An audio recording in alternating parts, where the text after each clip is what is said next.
قلنا لكم ما تبهدلوناش، هذا قطار القمح. يا عباد ربي ما تبهدلوناش، ما تعبلوش قسامنا. تحوسوا تهبلونا يا سيدي، تحوسوا ترجعونا حمير دوكا لوش.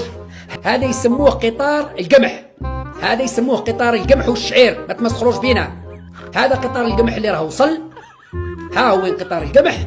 جابوا فيه التراب من كش ما خرج من الخرجات، راكم تشوفوا فيه وين طلقوه في الطريق. هذا مش حديد، هذا تراب.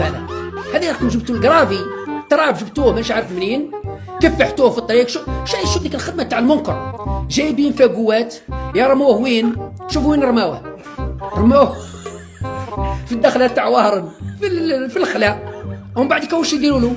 يجيبوا له ماشينه ترفد بالحفنه، ويجيبوا له بالي مصلحه تصلح هذاك الرمل اللي كاين، ويجيبوا له ماشينه ترفد بالكيلو.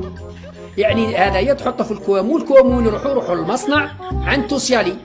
يا ربي مش هذه ترفد الحديد يا عباد ربي، ومش هذه الكوامون يرفدوا الحديد، مش هذه عندنا جدكم كاع نسمعوا فيها.